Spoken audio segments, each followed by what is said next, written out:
Hello everyone, कैसे हो आप सब। My name is Ayush Saxena and welcome back to our C plus plus with D S A playlist. ये है lecture number 2 और आज हम अपना सी प्लस प्लस प्रोग्राम लिखेंगे। फाइनली उसको हम लाइन बाय लाइन समझेंगे और उसके कुछ सी प्लस प्लस बेसिक्स होते हैं जिनको हम कवर करने वाले हैं इस वीडियो में। जैसे वेरिएबल्स हो गए, डेटा टाइप्स हो गए, उसमें हम टाइप कास्टिंग किस तरीके से कर सकते हैं वो हो गया। हम बिना किसी टाइम वेस्टेज के हम स्टार्ट करते हैं अपना लेक्चर। तो सबसे पहले मैं आपको एक सी प्लस प्लस प्रोग्राम लिखवाऊंगा जो हर बिगिनर लिखता है, ठीक है। और फिर हम उसके थ्रू सी प्लस प्लस की कुछ बेसिक अंडरस्टैंडिंग बिल्ड करेंगे, ओके। क्योंकि किसी भी हमें कोडिंग प्रोग्रामिंग लैंग्वेज को स्टार्ट करने से पहले हमें ये सारी चीज़ें समझना बहुत ज़रूरी है। तो हम स्टार्ट करते हैं। जैसा कि मैंने यहाँ पर लिख रखा है कि फर्स्ट कोड, ठीक है। फर्स्ट कोड बेसिकली मीन्स कि हम स्टार्ट करने वाले हैं अपना आज पहला प्रोग्राम। तो प्रोग्राम क्या होता है, सी प्लस प्लस में ही हम क्यों कर रहे हैं, तो ये सारी चीज़ें मैं ऑलरेडी आपको कवर कर चुका हूँ। तो आज हम स्टार्ट करने वाले हैं अपना पहला प्रोग्राम, तो जिसके लिए हमें कवर करनी ज़रूरी है कुछ चीज़ें। तो हम स्टार्ट करते हैं। I am writing just let's start, okay. तो हम स्टार्ट करते हैं। तो हमें सबसे पहले समझना ये ज़रूरी है कि मान लेते हैं कि हमारे पास एक सोर्स कोड है। Source code is basically what, हमारे द्वारा लिखा हुआ कोड। Got it. तो हमारे द्वारा लिखा हुआ कोड कहलाएगा सोर्स कोड, उसको हम सोर्स कोड बोलते हैं।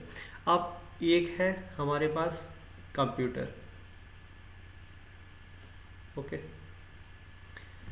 तो ये है हमारे पास कंप्यूटर। अब हमें अपने सोर्स कोड को, अब भाई देखो सोर्स कोड को कंप्यूटर तो नहीं समझ सकता, तो हमें इस सोर्स कोड को कुछ इस तरीके से लिखना है जिससे कि कंप्यूटर समझ पाए। कंप्यूटर समझता है binary language. Binary language is basically what, binary language is 0 and 1, okay.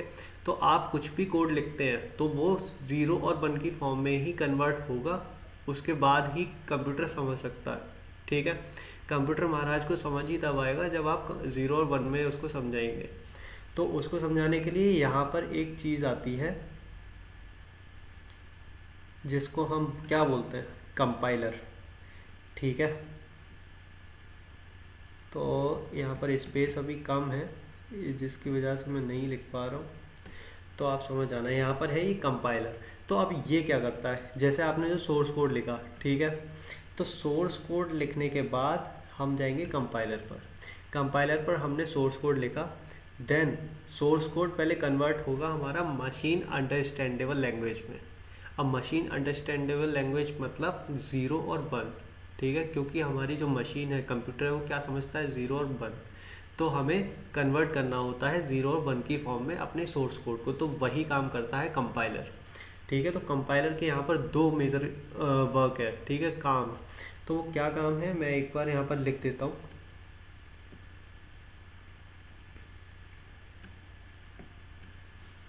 तो यहाँ पर मैं अभी कंपाइलर के बारे में थोड़ा सा आपको एक्सप्लेन कर रहा हूँ।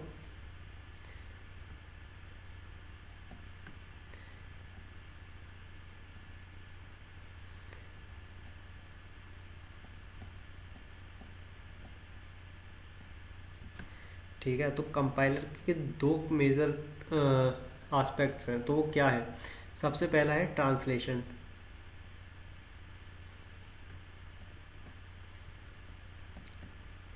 ठीक है। तो जो भी आप वर्क कर रहे हैं या फिर जो भी आपने कोड लिखा उसको जस्ट वो कन्वर्ट कर देगा 0 and 1 की फॉर्म में, जो कि मैं अभी आपको शो करूँगा just for an example. But अभी आप समझिए कि कंपाइलर ट्रांसलेट करता है आपके कोड को मशीन अंडरस्टैंडेबल लैंग्वेज में, ओके। उसके बाद इसका दूसरा एक काम और है कि जब आप कोड लिखते हैं तो कोड लिखते टाइम ही ये आपको लाइन बाय लाइन बताता जाता है अगर कोई भी सिंटैक्स एरर है या फिर कोई भी आपने चीज़ गलत लिख दी लेट से, ठीक है। तो उसमें ये शो करता जाएगा, वो मैं आपको भी शो करूँगा, ठीक है। तो इसका दूसरा काम है कि शोइंग एरर्स, ओके। तो ये दो काम हैं कंपाइलर के। अब हम आगे बढ़ते हैं, ठीक है। तो late me just scroll it up, या। तो अब यहाँ पर एक चीज़ और आती है जिसका नाम है IDE। अब भैया ये IDE क्या होता है, आप लोग ये पूछेंगे। तो IDE की अगर मैं आपको फुल फॉर्म बताऊं, तो यार हम देखो बहुत ही ज़्यादा डीप में नहीं जाने वाले हैं इसमें, क्योंकि हम यहाँ पर प्रिपरेशन कर रहे हैं इंटरव्यूज़ की, ठीक है। तो इंटरव्यूज़ में आपसे ये नहीं पूछा जाएगा कि IDE क्या है या फिर इसकी फुल फॉर्म क्या है। आपसे सिंपल ये पूछा जा सकता है कि आप कंपाइलर क्यों यूज़ कर रहे हैं, आप IDE क्यों यूज़ कर रहे हैं, या इसका क्या यूज़ है, ठीक है। तो वो मैं एक बार आपको बता देता हूँ। IDE का मतलब है कि इंटीग्रेटेड डेवलपमेंट एनवायरनमेंट। ओके, ये थोड़ा भारी हो गया, आई अंडरस्टैंड, बट स्टिल मैं आपको बताता हूँ। IDE जैसे कि आपने सुना होगा may be, let's say REPL IT, और very common use VS code, जो कि मैं भी यूज़ कर रहा हूँ और आप लोग भी कर सकते हैं, क्योंकि VS कोड ही जनरली कोडर्स यूज़ करते हैं। मैं खुद भी VS कोड ही यूज़ करता हूँ, ठीक है। तो ये हो गया हमारा। इसके बाद अब हम आ जाते हैं फ्लो पर, ठीक है। तो एक सेकंड, इसका फ़्लो क्या होगा। तो हम जैसे मान लो कि हमने कोई भी फाइल बनाई, ठीक है। तो C++ फाइल जो हमारी होगी, तो वो फाइल कन्वर्ट होती है in the EXE format. This EXE format is very important. जब आप अपनी C++ फाइल को एग्जीक्यूट करते हैं, रन करते हैं, तो रन होने के बाद वो पहले EXE फाइल में कन्वर्ट होती है। EXE फाइल में कन्वर्ट होने का मतलब है कि वो कंपाइल हो गया। कंपाइल होने के बाद बेसिकली वो 0 और 1 की फॉर्म में आ चुकी है फाइल, ठीक है। तब हम उसको कंप्यूटर पर एग्जीक्यूट कराते हैं। I hope you understand my point what I am saying. Okay, तो इसको मैं आपको एक बार कंप्यूटर स्क्रीन पर लेके चलता हूँ, बट उससे पहले मैं थोड़ा सा और यहाँ पर आपको अब कोड के बारे में बता देता हूँ, ठीक है। तो कोड के बारे में बता देते हैं। एक हम यहाँ पर क्या करते हैं कि late me just road it down.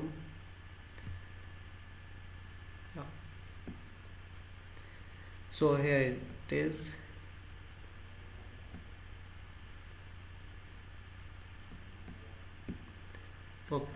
तो अब हमारे पास जैसे आता है कि जैसे हमने फ्लो चार्ट में लिखा देखा था, ठीक है। तो इसमें क्या था कि हमारे पास एक स्टार्ट पॉइंटर होता है, जो कि हम बोलते थे टर्मिनेटर। टर्मिनेटर हम किस लिए यूज़ करते थे कि start pointer and and pointer. And pointer is basically just ignore, okay. तो C++ में हम क्या फ्लो चार्ट यूज़ करते हैं, फ्लो चार्ट में start, terminator and and terminator, okay. तो स्टार्टिंग पॉइंट यहाँ पर क्या होता है, C++ के कोड में स्टार्टिंग पॉइंट ही होता है हमारा। एक सेकंड में यहाँ पर लिख देता हूँ।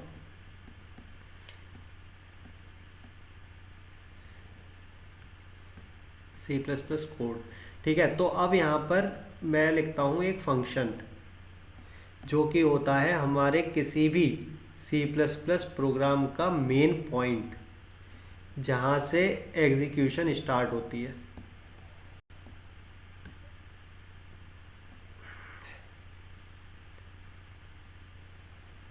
ठीक है। तो अब यहाँ पर मैं एक चीज़ और लिख देता हूँ, मैं आपको इसको ना लाइन बाय लाइन एक्सप्लेन करूँगा, ठीक है।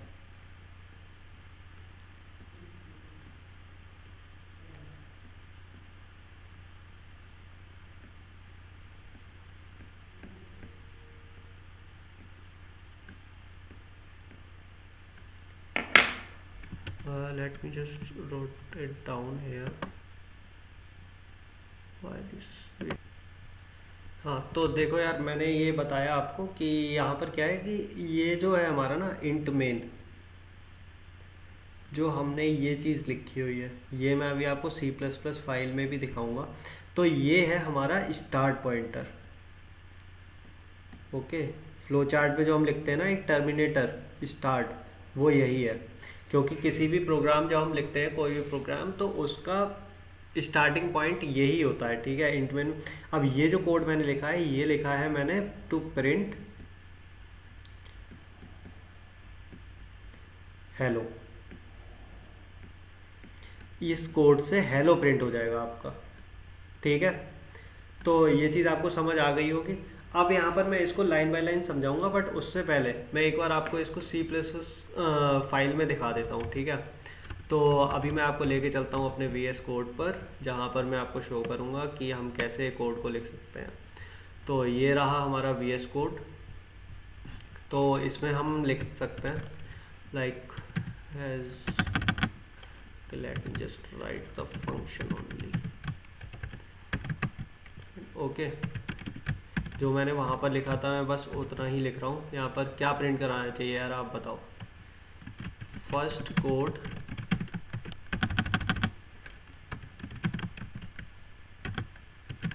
कंपाइल्ड। यार पता है यूजुअली ना मतलब जो कोडर्स प्रिंट कराते हैं ना, वो फ्रेशर्स के लिए सबसे पहले क्या कराते हैं कि हेलो वर्ल्ड प्रिंट करा दिया। बट मैं वो प्रिंट ना करा के मैं कुछ अलग ले रहा हूँ। गलत नहीं ले रहा बट अलग ले रहा हूँ, ठीक है। तो यहाँ पर हमने ये प्रिंट कराया, ठीक है। अब इसमें क्या है कि इंट क्या है, ये हम आगे पढ़ रहे होंगे। तो आप बस इतना समझे कि ये हमारा किसी भी प्रोग्राम का एक स्टार्टिंग पॉइंट होता है, ठीक है। तो ये सी आउट क्या है, मेन क्या है, ये सारी चीज़ें अभी मैं एक्सप्लेन करूँगा मेरे वाइट बोर्ड पर। आप बस इतना समझे कि यहाँ पर हमने एक कोड लिख दिया जो कि हमारा कोड कुछ स्ट्रिंग प्रिंट करेगा। स्ट्रिंग क्या होता है वो मैं आगे आपको बताऊँगा। तो अब यहाँ पर ये एरर शो कर रहा है, ठीक है। तो यही कंपाइलर का मेन उद्देश्य होता है, मेन रीज़न होता है यूज़ करने का कि सॉरी, ये यहाँ पर एक्सप्लेन कर देता है, मतलब बता देता है, इंडिकेट कर देता है कि आपका यहाँ पर एरर है। ये क्यों है एरर, ये देखो शो कर रहा है कि identifier C out is undefined. तो इस चीज़ को रिमूव करने के लिए, इस एरर को रिमूव करने के लिए आपको यहाँ पर दो चीज़ें और ऐड करनी होंगी। वो क्या है, late me just right it down here.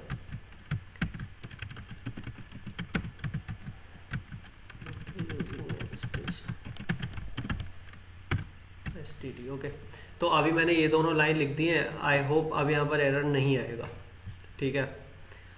Late me just C, okay. तो देखो यहाँ पर अभी एरर कोई भी नहीं आ रहा है। और हम अगर इसको रन करते हैं अभी,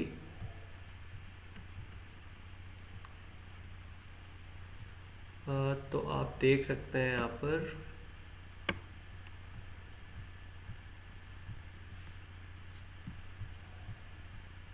हमारा जो फर्स्ट कोड है वो आई होप यहाँ पर चल जाएगा।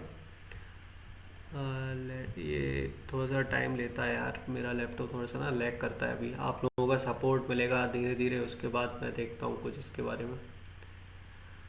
और यार ना आप लोग खुद से प्रैक्टिस करोगे तभी होगा, अदरवाइज़ कुछ नहीं होगा। और आपको मतलब लेना पड़ेगा पेन और कॉपी, जिस पे आप खुद लिख लिख के करोगे तो ज़्यादा आपको समझ आएगा, क्योंकि ये मेरी खुद के एक्सपीरियंस से मैं बता रहा हूँ चीज़ें, ठीक है। तो ये देखो हमारा इस DSA सीरीज़ इन C++ का पहला कोड रन हो चुका है यहाँ पर, जो कि आ गया first code compiled successfully, okay. तो यहाँ पर ये हमारा प्रिंट हो गया है। तो यहाँ पर आप कुछ भी प्रिंट कर सकते हो यार। यहाँ पर जैसे इसको कंपाइलर को कंपाइल कर देता हूँ, जो कि मेरे से मिस्टेक हो गया था, होना नहीं चाहिए था। तो यहाँ पर आप कुछ भी कर दो कि welcome to our DSA series, ठीक है। तो ये हमारा प्रिंट हो जाएगा। यहाँ पर एक VS कोड का शॉर्टकट होता है Ctrl+Alt और N, अगर आप यहाँ पर प्रेस करते हैं तो आपका ये रन हो जाता है, ठीक है। तो ये अभी रन हो जाएगा सक्सेसफुली, ये देखो यहाँ पर आ गया, ठीक है। तो ये तो हमें समझ आ गया कि ठीक है भाई, ये हमने कोड लिखा हुआ है जस्ट एक स्ट्रिंग को प्रिंट करने के लिए, ठीक है। अब इसको हम लाइन बाय लाइन समझने वाले हैं कि हैज़ इंक्लूड का मतलब क्या है, आई स्ट्रीम क्या है, यूजिंग क्या है, नेम स्पेस क्या है। तो ये सारी चीज़ें समझने के लिए हमें चलना होगा अपने वाइट बोर्ड पर। तो let's go to whiteboard, okay. तो अभी हम आ जाते हैं यहाँ पर और समझ लेते हैं एक बार कि क्या है भाई नेम स्पेस, क्या है हैज़ इंक्लूड आईओ स्ट्रीम। तो इन सब चीज़ों को समझने के लिए मुझे इसको थोड़ा सा और ऊपर करना होगा। हाँ, तो अभी मैं यहाँ पर समझाने वाला हूँ कि हैज़ इंक्लूड आईओ स्ट्रीम क्या होता है। हमने पहली लाइन क्या देखी,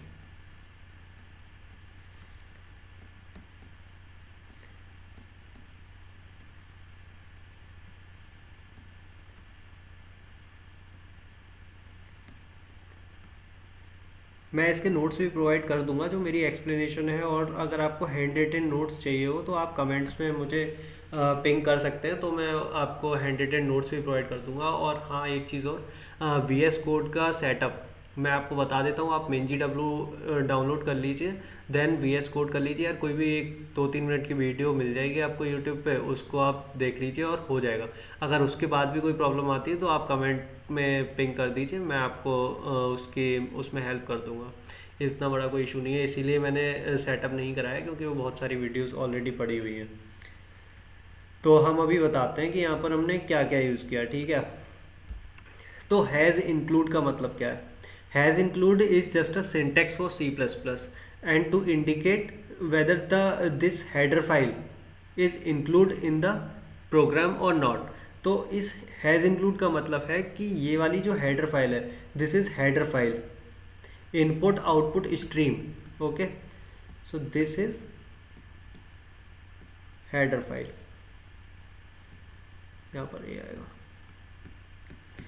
ठीक है। तो ये हो गई हमारी हेडर फाइल और ये है टू इंडिकेट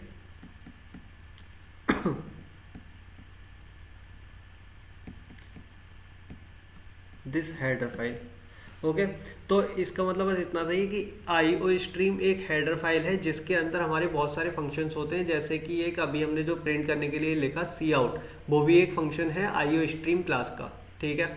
तो ये आपके पास कह सकते हो कि सी आउट जो काम करता है प्रिंट करने का, तो वो कोड पहले से ही कहीं लिखा हुआ है और वो कहीं वाली जगह है IO स्ट्रीम, ठीक है। तो इसके बाद अब हम चलते हैं आगे कि दूसरी चीज़ क्या थी, using name space STD। Using name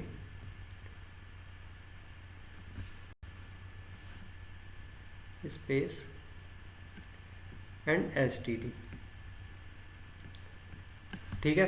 तो अब इसका क्या मतलब है, तो एक सेकंड में इसको ऊपर कर देता हूँ, ठीक है। तो नेम स्पेस STD का क्या मतलब है, तो यूजिंग नेम स्पेस STD का मतलब है कि यूजिंग का मतलब है कि हम यूज़ कर रहे हैं, जस्ट यूज़ कर रहे हैं, और नेम स्पेस का मतलब है कि नेम स्पेस एक कंपोनेंट है जिसमें से हम, name space is a type, ठीक है। आप इतना समझ लो कि इसमें ज़्यादा हम डीप में नहीं जा रहे हैं, ये एक टाइप है, ठीक है।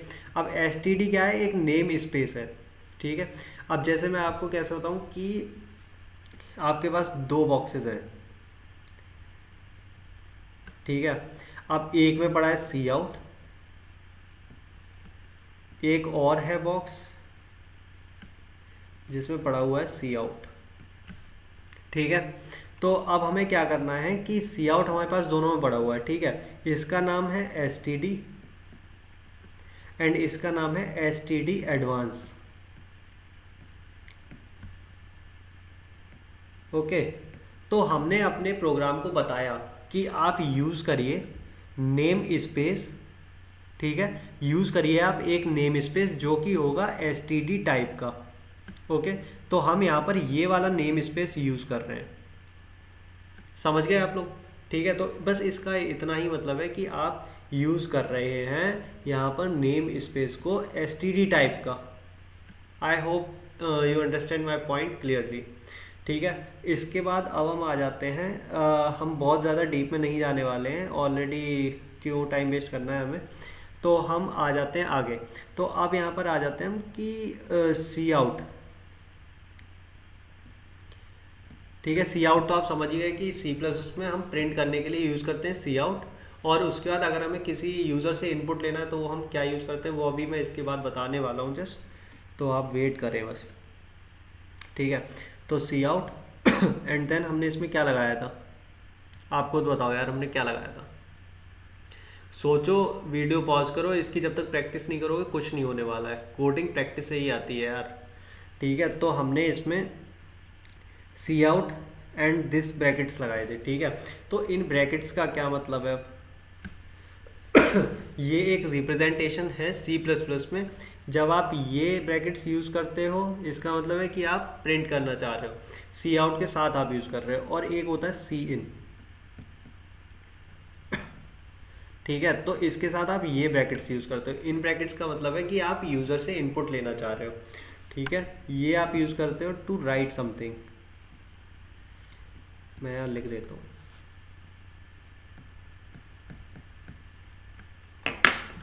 okay, let me just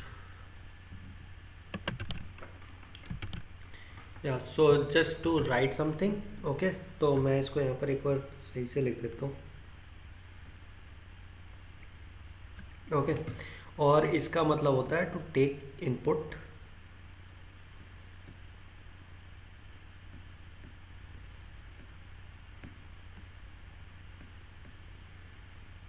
भाई राइटिंग में मत जाना यार, ठीक है। तो ये दोनों चीज़ आपको समझ आ गई होंगी, ठीक है। अब इसमें कुछ चीज़ें, कुछ टर्मिनोलॉजीज और होती हैं जो है, लेट्स से वन इज एंडल। तो एंडल किस लिए होता है यार? एंडल होता है आपका कि जैसे आप किसी टेक्स्ट डॉक्यूमेंट में हो, ठीक है।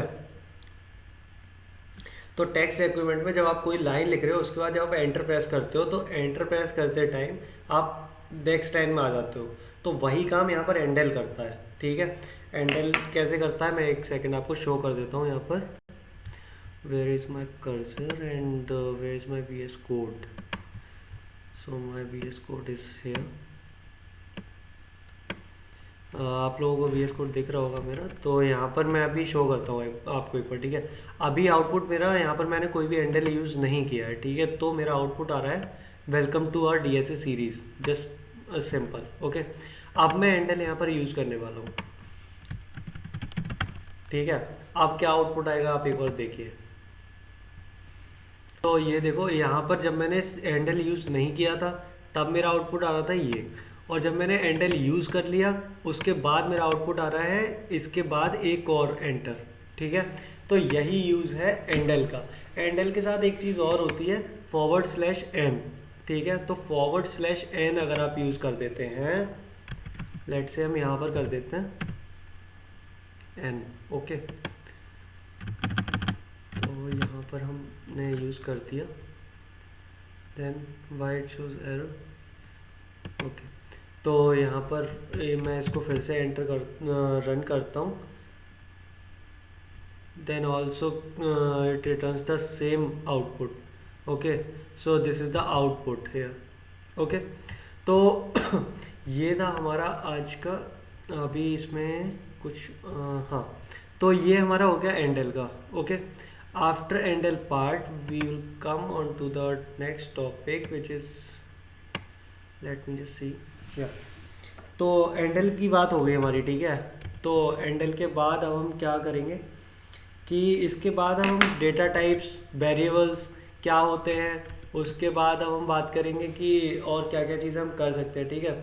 तो गाइज़ ये था आज का लेक्चर 2, जिसमें हमने अपना फर्स्ट प्रोग्राम लिखा, उसको लाइन बाय लाइन समझा कि हैज़ इंक्लूड क्या होता है, आईओ स्ट्रीम क्या होता है। आईओ स्ट्रीम की तरह और भी हेडर फाइल्स होती है जिनको हम यूज़ करने वाले हैं। और एक चीज़ और होती है इसमें, STL स्टैंडर्ड टेम्पलेट लाइब्रेरी, वो मैं आपको आगे पढ़ाऊँगा अगर आप लोग मेरे को फॉलो करते रहे तो उसको हम लाइन बाय लाइन समझेंगे, ठीक है। और सी प्लस के कुछ बेसिक्स कॉन्सेप्ट्स हम आज कल समझेंगे, नेक्स्ट लेक्चर में हम समझने वाले हैं, जिसमें वेरिएबल्स, डेटा टाइप्स क्या होते हैं, ऑपरेटर्स क्या होते हैं, ऑपरेटर प्रेसिडेंस क्या होता है। तो ये सारी चीज़ें हम समझने वाले हैं। मैं बहुत ही ज़्यादा लॉन्ग वीडियो नहीं बनाने वाला हूँ, ओके। तो बहुत ही ज़्यादा लॉन्ग वीडियो नहीं बनाने वाला हूँ, क्योंकि उससे मतलब थोड़ा सा होता है कि कंसिस्टेंसी नहीं बन पाती है, इसलिए थोड़ा शॉर्ट में ही पढ़ना है। कोई इतनी दिक्कत नहीं, हो जाएगा, ठीक है। तो अगर आपको वीडियो हेल्पफुल लगा हो तो लाइक ज़रूर करें, कमेंट्स में बताना कौन सा टॉपिक हमें नेक्स्ट फास्ट करवाना चाहते हो, क्योंकि मैं तो अपने फ्लो में ही चलूँगा, जो टॉपिक्स में वो कराने हैं। तो मिलते हैं यार नेक्स्ट लेक्चर में, तब तक के लिए सी यू गाइज, तब तक के लिए keep learning, keep growing. Thank you so much for watching.